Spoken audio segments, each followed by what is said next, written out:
तो class 9th के सभी विद्यार्थियों, लो जी, जो आज, जी हाँ, सुबह आपका जो प्रश्न पत्र आएगा, ठीक है, 5 फरवरी के लिए जिन बच्चों का पेपर है ना, कुछ भी नहीं पढ़ा है, डरने की जरूरत नहीं है, एकदम 100% गारंटी, 100% गारंटी है। यदि ये वीडियो आपने देख लिया और इसमें बताए गए क्वेश्चनों को यदि आप अच्छे से कवर कर गए, तो समझ लीजिए आपके 75 के 75 नंबर में कवर करवा दूंगा। केवल मैं बताऊं उतना करना ही पड़ेगा पर, लेकिन ठीक है, सारी चीज़ें समझा रहा हूं, ध्यान से देखिएगा, शांति से सारी चीज़ों को समझिएगा। छायावाद के प्रवर्तक माने जाते हैं। देखिए, छायावाद के प्रवर्तक कौन है, ध्यान देना बेटा, है ना। छायावाद में दो चीजें मानी जाती है। कुछ बच्चों के मन में सुमित्रा नंदन पंत है, नहीं बेटा, जो सटीक आंसर है ना इसका जयशंकर प्रसाद ही है, ठीक है। कुछ लोगों का मत है कि सुमित्रा नंदन पंत है, पर लेकिन जयशंकर प्रसाद पर आपको ऑप्शन चुन के आना है। प्रेम वाटिका के रचनाकार है, प्रेम वाटिका जो रची है रसखान के द्वारा रची गई है। रसात्मकम वाक्यम काव्यम, रस से युक्त वाक्य ही काव्य है, ये परिभाषा किसकी है, तो ये आचार्य विश्वनाथ की। किस जानवर को कभी क्रोध नहीं आता, ऐसा कौन सा जानवर है जिसको कभी क्रोध नहीं आता, तो गधे को क्रोध नहीं आता है। माता पिता में समास है, माता पिता में आ जाएगा आपका द्वंद्व समास। मृत्यु का तरल दूत किसे माना गया है, मृत्यु का तरल दूत किसे माना गया है, तेज गति से आता हुआ बाढ़ का पानी को माना गया है। देखिए बेटा, रिक्त स्थान रहेंगे, ठीक है। सोने का घड़ा शराब से भरा होना, तो सज्जन जो लोग रहेंगे उसकी निंदा ही करेंगे, भले ही वो कलश जो है वो किसका है, सोने का है, लेकिन उसमें भरी तो क्या है, बेकार चीज भरी हुई है ना। महाकाव्य में जीवन का क्या होता है बेटा, संपूर्ण चित्रण होता है। क्या होता है, संपूर्ण चित्रण होता है। सूर्य का तद्भव शब्द, सूर्य का तद्भव शब्द क्या होगा, सूरज होगा। सूर्य का तद्भव शब्द क्या होगा, सूरज। हमारा कुकुर नहीं जाएगा तो हम भी नहीं जाएगा, हमारा कुकुर नहीं जाएगा तो हम भी नहीं जाएगा। प्रातः काल दोनों मित्र को कहाँ बंद कर दिया था, कांजी हौज में बंद कर दिया था, कांजी हौज में बंद कर दिया था। दो बेलों की कथा गद्य की रचना है, क्या है, कहानी रचना है। दो बेलों की कथा क्या है, कहानी रचना है। सही जोड़ी की हम बात करें तो यहां पर देख सकते हैं आप, सही जोड़ी पंचवटी, पंचवटी में आपका कौन सा काव्य है, तो ये बेटा खंड काव्य है। रामचरितमानस एक महाकाव्य है। दो बेलों की कथा के रचनाकार है मुंशी प्रेमचंद। विद्यालय, विद्यालय में कौन सी संधि है, तो दीर्घ संधि है। विद्यालय में दीर्घ संधि पोतों की पहली संतान परदादी। कई अंकों वाली रचना को बेटा कहते हैं नाटक, और एक अंक वाली रचना को कहते हैं एकांकी। टोपी हमेशा जूते से कीमती होती है, ये हो गया, ठीक है भैया। चलिए आज सत्य समझते हैं। नई कविता में खड़ी बोली में रचनाएं अधिक हुई की गई है, ठीक है, तो बिल्कुल सत्य बात है ये। रस युक्त वाक्य ही काव्य है, ये कथन आचार्य विश्वनाथ जी का है, बिल्कुल सत्य बात है, ठीक है भैया।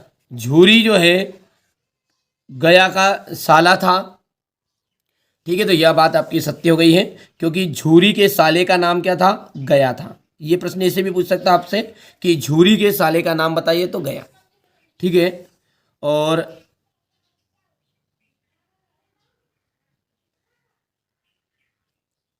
ठीक है, तो बेटा ये बात आपकी यहाँ पर असत्य हो जाएगी। क्यों हो जाएगी, देखिए ध्यान से पढ़िए इसको। अपन ने प्रश्न पूछा है कि झूरी के साले का नाम क्या था, तो गया था साला, है ना।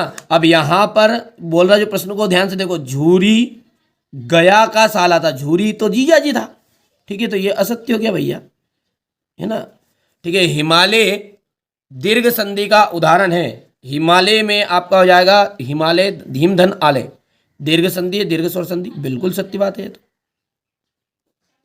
ठीक है। इसके बाद में आपका आ जाएगा यहाँ पर,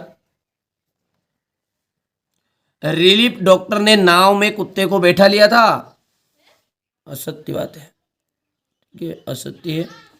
और हजारी प्रसाद द्विवेदी द्विवेदी युग के निबंधकार हैं, तो ये बात आपकी असत्य रह जाएगी। क्यों रहेगी? क्योंकि वो है शुक्लोत्तर युग के निबंधकार, है ना। तो यहाँ पर आ जाएगा आपका शुक्लोत्तर।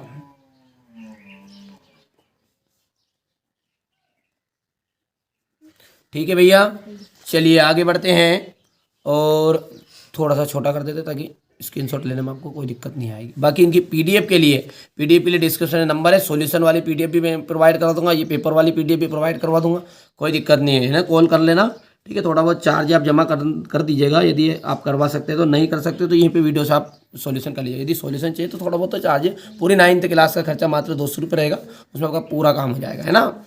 चलिए, ना खाकर प्राणी क्या बनेगा? ना खाकर प्राणी बनेगा अहंकारी। ना खाकर मतलब अहम ना खाकर, ठीक है। नायक के वृहद जीवन का चित्रण किस काव्य में होता है? ऐसा कौन सा काव्य जब जिसमें संपूर्ण चित्रण होगा? वो होगा महाकाव्य। सांड को देख करते ही कौन भयभीत हो गए थे? हीरा और मोती हुए थे भैया।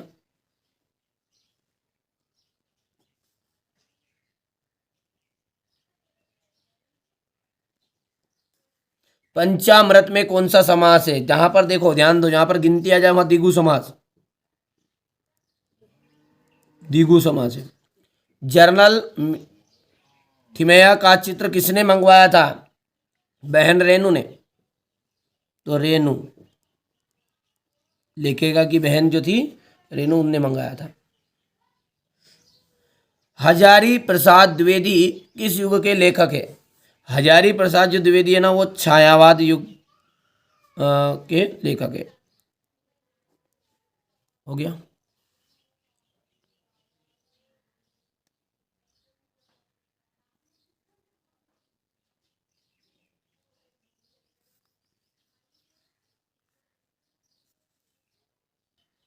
चलिए अब अगला क्वेश्चन देखते हैं। यहाँ पर देखते हैं, भक्ति काल को हिंदी साहित्य का स्वर्ण युग क्यों कहा जाता है?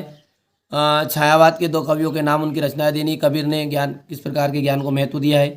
कवियत्री लद्दाख द्वारा मुक्ति के लिए किए गए व्यर्थ प्रयास व्यर्थ क्यों जा रहे हैं? ठीक है। मेघ रूपी मेहमान के आने से वातावरण में क्या क्या परिवर्तन हुए? लता ने बादल रूपी मेहमान को किस प्रकार देखा, कहाँ देखा? ये देख सकते हैं आप। क्वेश्चन नंबर 10 11 हो गया है, हो गया।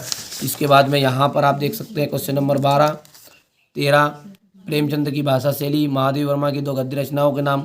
ये सबका सॉल्यूशन मैं आपको प्रोवाइड करवा दूँ, कोई दिक्कत नहीं है इस उसमें। तो ये देखिए क्वेश्चन नंबर 16, ये 17। यहाँ पे देखिए, प्रेमी ढूंढत में फिरो, प्रेमी न मिलिया कोई, प्रेमी को प्रेमी मिले तो सब विष अमृत होई। ठीक है, बहुत ही अच्छी तरीके से व्याख्या दी है मैंने, सिंपल लैंग्वेज में। यहाँ पर क्वेश्चन नंबर 19, बाकी सॉल्यूशन बेटा एक साथ पीडीएफ में दे दूँगा। ये क्वेश्चन नंबर आपका यहाँ से देखो, ये आपका क्वेश्चन नंबर 21 हो गया। ये इसका हुआ 22 के बाद में, सॉरी 23 हो गया ना, 23 में नहीं बंद है।